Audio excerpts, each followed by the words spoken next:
Once upon a time, when women were birds, there was the simple understanding that to sing at dawn and to sing at dusk was to heal the world through joy. The birds still remember what we have forgotten, that the world is meant to be celebrated.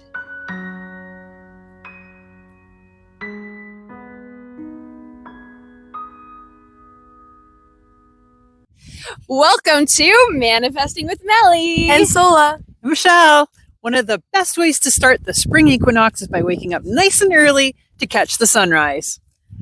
So this is the official start of spring, and there's an equal amount of daytime and nighttime. which is very special because that only happens twice a year. Now let's get going to our first activity. So to start out, I'm going to read a little section of Sophia's Return by the Purple Goddess. I love this book. It helps guide me through rituals from the Wheel of the Year. So today I'm going to read what we can learn from the goddess Diana. As we step into spring, we can bring in the energy of the Roman goddess Diana with us. Diana was at home in nature, and she carried a bow and arrow given to her in childhood by her father, Jupiter. Diana pushes us out now into nature. She loved oak trees. Can you find an oak tree to visit? Soon we can put our feet on the warmer earth and imagine sending down roots so we can feel the ground once again. We can carry an imaginary bow and arrow to represent our focused intention as we move into the new season. Diana is pictured as the Fool in the traditional tarot deck. The Fool means we are starting a new journey or cycle. We are carefree or unafraid. Although the little dog might be barking at our heels, warning us of danger, we are going on our journey, and as with all journeys, we begin with one step. Beautiful. As we leave winter behind us and welcome spring, it's time to also welcome new habits and release old ones with a renewal ritual. For this ritual, you will need to gather 2 pieces of paper, a pencil, a bowl, some water, a lighter, sage, a stick, and a spot to plant something. Then follow these steps. Start by creating a threshold with the stick. This line will act as the ascendant line, marking the past on one side and the future on the other. Stand on one side of the stick with a bowl of water, pencil, and paper. This side will represent the past. Have your sage and lighter handy. Write on the piece of paper a belief, emotional pattern, or tendency that you are ready to dissolve. Fold it up and thank the pattern for the care that it offered you in the past. Let it know that you no longer need this to be okay. Give it permission to leave your mind and body. Give it a kiss, and place the note in the water, letting it dissolve from your being. Grab your sage and light one end until it begins to smoke. Facing the line, sage in front of you like it is a portal or doorway you are blessing. Send your prayers for your life into this space. When you feel complete, step through, over the stick, into your future. Take your second piece of paper and write out the belief, emotional pattern, or tendency that would replace the old belief. Dig into the soil and plant your new self into the soil. Bless this seed with all your love and belief in its fruition. Thank the earth for her support in your manifestation. When you finish planting it, state, "And so it is." So we thought that we'd make a little fire because it is another great way to celebrate the spring equinox with your friends. So a topic that I would like to cover today is the topic of balance, because we have 12 hours of night and 12 hours of day. So I wrote up some stuff that I would like to read. So I always strive to grow and evolve into a better version of myself. Let's bring awareness to how powerful our minds can be. All human experience is generated from within.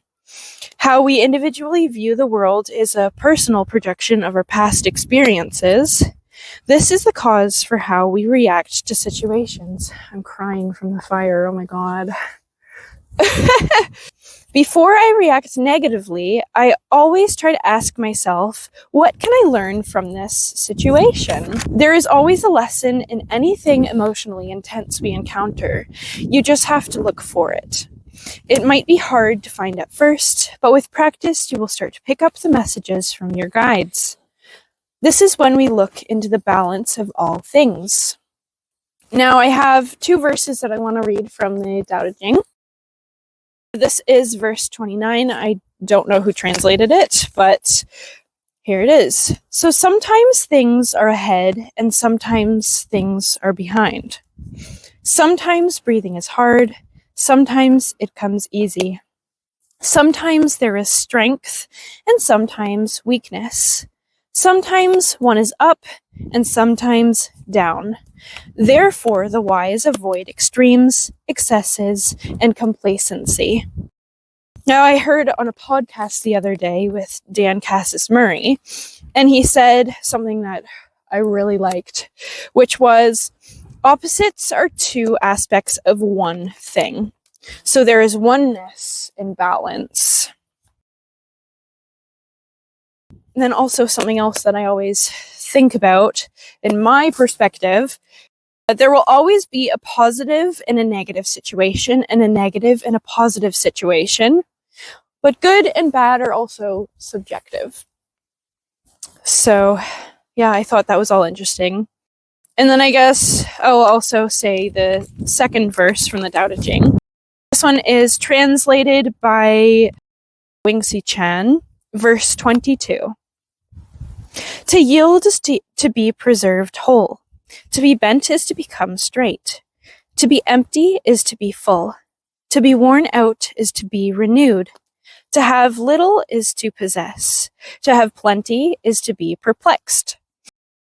Therefore, the sage embraces the one and becomes the model of the world. He does not justify himself. Therefore, he becomes prominent. He does not boast of himself.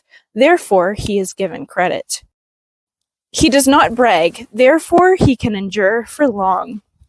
It is precisely because he does not compete with the world that cannot compete with him. It is the ancient saying, to yield is to be preserved whole. Empty words? Truly he will be preserved, and prominence and credit will come to him. Now I have the question of, how can we bring balance into our lives? Now, one last thing I want to say. I'm sorry, this is getting long. But remember, your life and the experience of your life is entirely your making. The moment you see it, you have the ability to change it. Wow. So, how can we bring balance into our lives? Anyone have ideas? Honestly, for me, I feel like with everything going on, I'm always like on the side of busyness and rushing. And I feel like one way I should and could bring balance is, doing honestly any type of activity that causes me to slow down and think, or not even to have to think, but just like meditating and just letting myself be without having to do something, just exist, like go on a walk and just be with nature, be with myself without, rushing through it, and experiencing life without going through life. Being present. Present. That's awesome.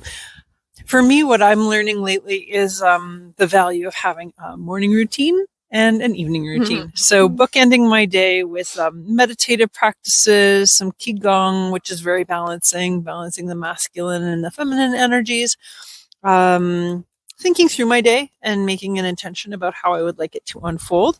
And then at the end of the day, reflecting on it and winding down and centering and finding balance again and releasing.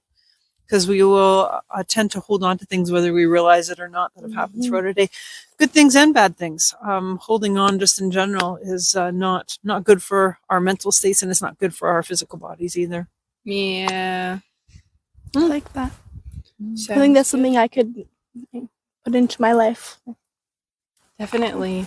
All right. Well, we're not done yet. The next activity that I want to do is grounding, because we haven't really gotten to do a lot of that because it's been cold, and some of us have been staying inside a lot. Some of us have been out skiing. And that's also another thing that I never thought of before, is because if we're someone that is very sedentary in the winter, our lymph nodes get very full. So doing lymph massages at this time of year and get moving to get things flowing. So it's time to bring movement back into our lives and grounding. This activity that I want to do with you, they call the art of noticing. The art of noticing is about engaging in the world and connecting with others. It is also about being in touch with yourself and what really matters to you. I want you to disconnect from the online world's distractions and go within. Ask yourself, what really matters to me? The answers might come fast, or they may take their time as you connect with Mother Nature and the others around you. Write down on paper what matters to you most at this moment. Let's spend more time doing the things that we are called to do instead of wasting away in the electronic world. And actually, something that came to my mind is that ever since I've been able to drive and have gotten my own car, I drive everywhere. This morning, I drove to the mailbox that is down the street. Like, why didn't I walk? And also, as an adult, I never run anymore.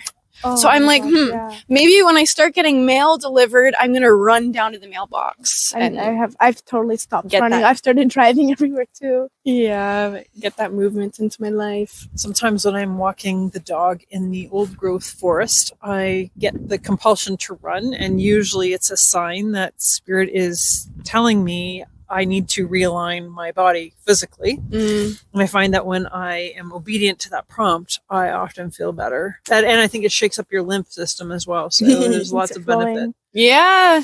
So for the art of noticing, I want us to go and explore, because we're outside, and just notice what's around us and take a step and use our senses, smells and feeling things. And I mean, we're in Canada. It is too cold to be walking around in bare feet right now, but that time will come soon.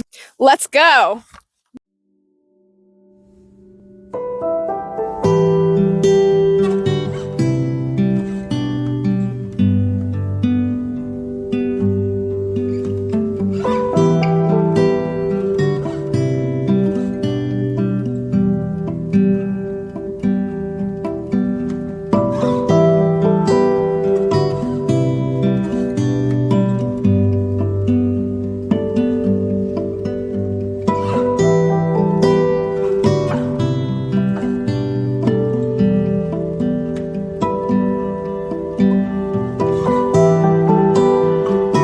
Thanks for joining us for our celebration of the Spring Equinox. So some other ways you can celebrate the Spring Equinox is by doing any sort of cleansing, like a spiritual cleansing or a physical bodily cleanse, or cleaning your house. And you can also eat celebratory foods like hot cross buns, which represent the 4 seasons, or decorating and eating hard-boiled eggs, which represent the beginning of new life. All right. Well, see you next time.